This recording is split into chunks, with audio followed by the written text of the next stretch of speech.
Today is day 6 of my trip. Been very successful so far. The first couple of days I went up through those bucko and portages. The reason I did that is I wanted to get up through Carroll and up to Craven Lake that's on the Manitoba-Ontario border of Woodland Caribou Provincial Park. Then I wanted to bushwhack through a route that I'd done in 2012 before the snowdown damage that took a lot of trees down in the park. Well, I've been able to get all the way over here to Walking Stick, and that was the first segment that I wanted to do. And if it took too much to get here, I had an exit down the stream, Walking Stick Creek, back down to Carroll. But it went so well, I've got plenty of time, and I've stopped here for a break at our old campsite. And after this, I'm going to push on to part 2. That'll be Walking Stick to Dunstan. As soon as I get all these blueberries picked, I'll get back to work.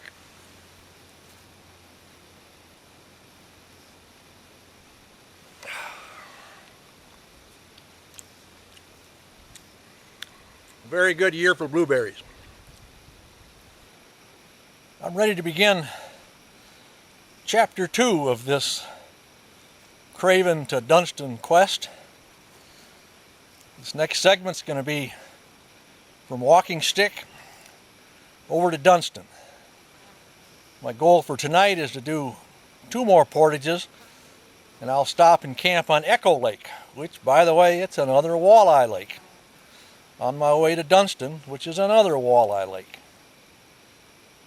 I may have a little trouble at one of the portages at the start, but just thinking about the tree damage, but otherwise I've got a lot of open rock, so it should be a fairly easy day, except for this heat. This portage into Echo from the west is what had me most concerned about storm damage, because I knew from the layout that it would be very vulnerable to the winds along the edge. I also knew that because of the bluffs along here, it was the only way up was through these switchbacks.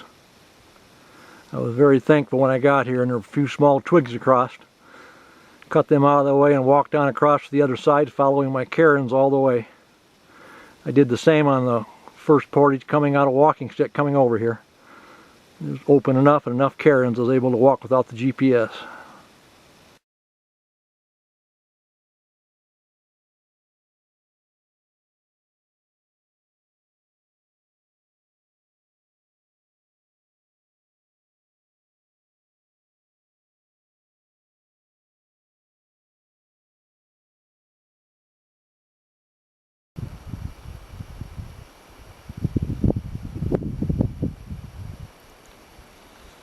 This is for real.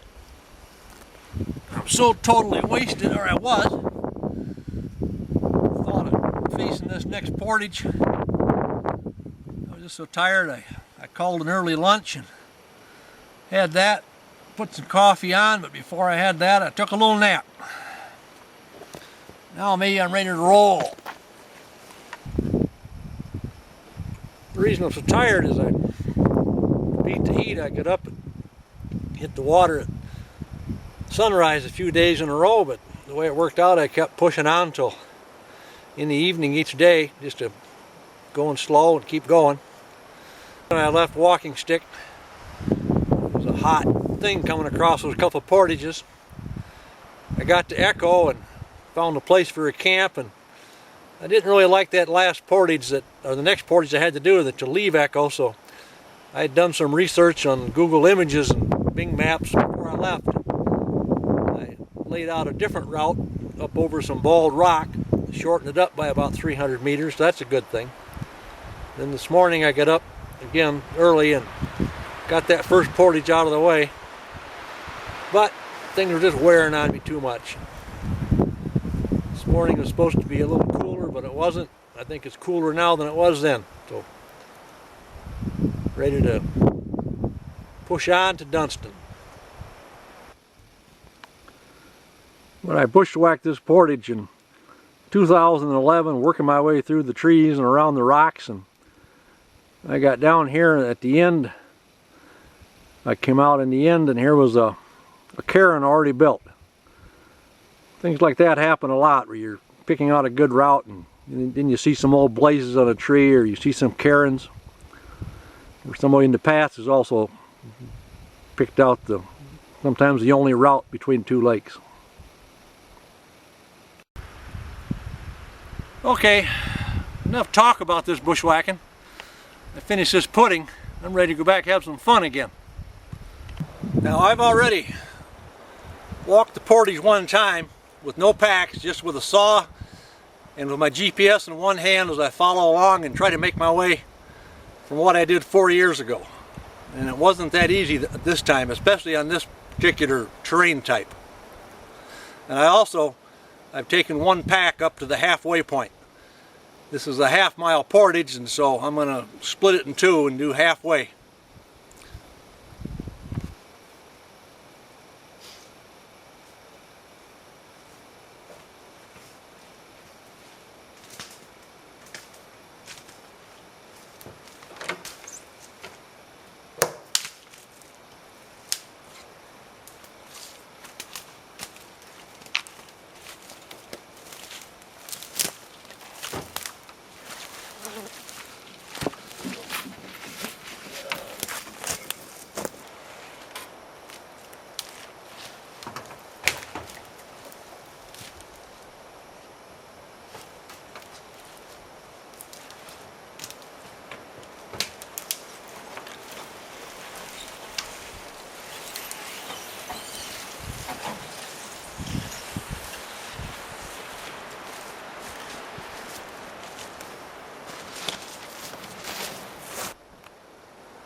The idea is that when I lay out a portage like this, I try to connect as many of these open areas as I can. Sometimes there's bare rock. These are actually rock with moss on top, but it still makes a very nice path.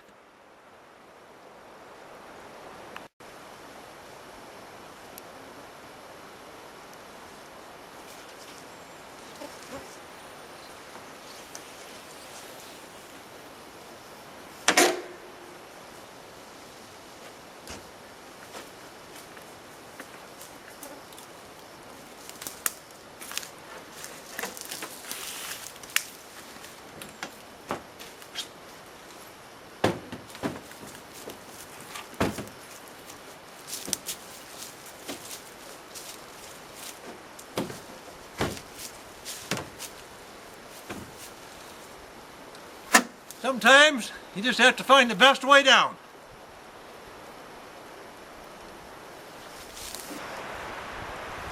I know you're wondering why. This is why. I'm on my own out here, little private lake. Got a big storm coming in tonight. I'm well ahead of schedule, past my wildest dream of where I wanted to be at this point. I'm gonna hole up here and get a good secure camp. This suffering heat is going to go out with a bang tonight. The weather forecast calls for a high of 65 tomorrow. I'll be shivering, but I won't be complaining. When I was looking for a place to set up my Exped Aries tent, came across this little prepared tent pad back here. You can see some of the trimming and stuff. It's probably 3 or 4 years ago. Someone's been wandering around back in here too. Then when I was cutting up a fallen tree to get something for the part of my tie downs, it looks like this is a blaze from years and years ago. I can't be positive, but it certainly has all the signs. Got a rather chilly reception when I got to Dunstan Lake, which is a good thing. I thought that heat would go out with a bang last night, but I never heard a single thunder clap or anything.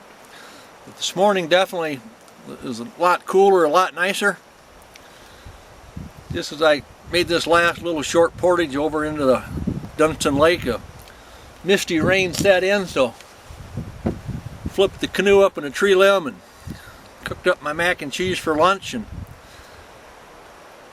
actually got cooled down enough I even decided to put on a hot cup of coffee.